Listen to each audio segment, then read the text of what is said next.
Selamat malam Bu, saya Ranada Purba dengan NIM 180 111285 dengan mata kuliah Sosiologi Pembangunan.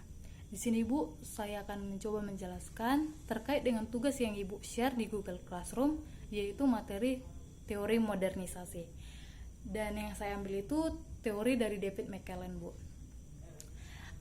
Di sini dia mengatakan bahwa teori motivasi bekerja merupakan salah satu teori yang paling penting dalam teori modernisasi. Jadi teori dari McClelland ini juga berangkat dari perspektif psikologi sosial.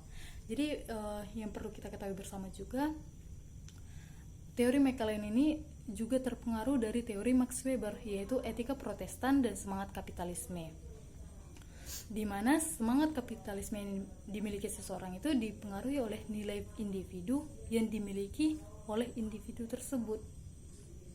Dalam teori McClelland ini, dia juga memiliki 3 fokus utama kebutuhan. Yang pertama adalah kebutuhan untuk berprestasi atau need for achievement. Yang kedua adalah kebutuhan kekuasaan atau need for power. Dan yang ketiga adalah kebutuhan hubungan atau need for affiliation.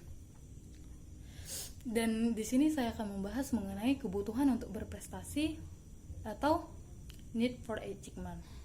Di sini dia mengatakan bahwa agar seseorang atau individu berhasil dalam pekerjaannya, maka itu akan dipengaruhi oleh perilaku individu terhadap pekerjaannya sendiri. Jadi di sini McClelland juga mengatakan bahwa orang-orang itu penting adanya atau perlu adanya need for achievement dalam diri seseorang. Jadi orang-orang yang memiliki need for achievement yang tinggi, maka ketika dia melakukan suatu pekerjaan dan berhasil dilakukan, maka dia itu tidak akan menuntut imbalan.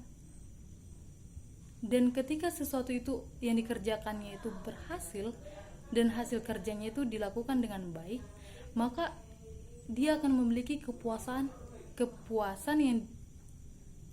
yang tidak bisa diungkapkan secara nyata, dan kepuasannya itu terdapat dalam batinnya. Dan itu sering juga kita rasakan atau mungkin pernah kita rasakan dalam kehidupan kita ketika kita mengerjakan sesuatu dan saat itu prioritas utama kita adalah berhasil melakukan pekerjaan tersebut, berprestasi dalam mengerjakan pekerjaan tersebut, maka yang terkadang kita pikirkan kita tidak prioritas utama kita mendapatkan reward, tapi adanya kepuasan terhadap hasil yang kita kerjakan, adanya kebanggaan yang kita rasakan, kebanggaan batin. Jadi di sini dengan maksud saya adalah bonus dari material yang kita dapatkan itu menjadi faktor sekunder, tidak lagi prioritas utama. Yang menjadi prioritas utama adalah kepuasan batin. Di sini McClelland juga mengatakan bahwa need for achievement itu atau kebutuhan untuk berprestasi itu merupakan semacam virus yang harus ditularkan dan disebarkan kepada orang-orang agar masyarakat itu memiliki ekonomi yang tinggi. Oleh karena itu Bu, sekian dari penyampaian saya mengenai teori yang diungkapkan oleh McClelland mengenai need for achievement atau kebutuhan untuk berprestasi. Sekian Bu.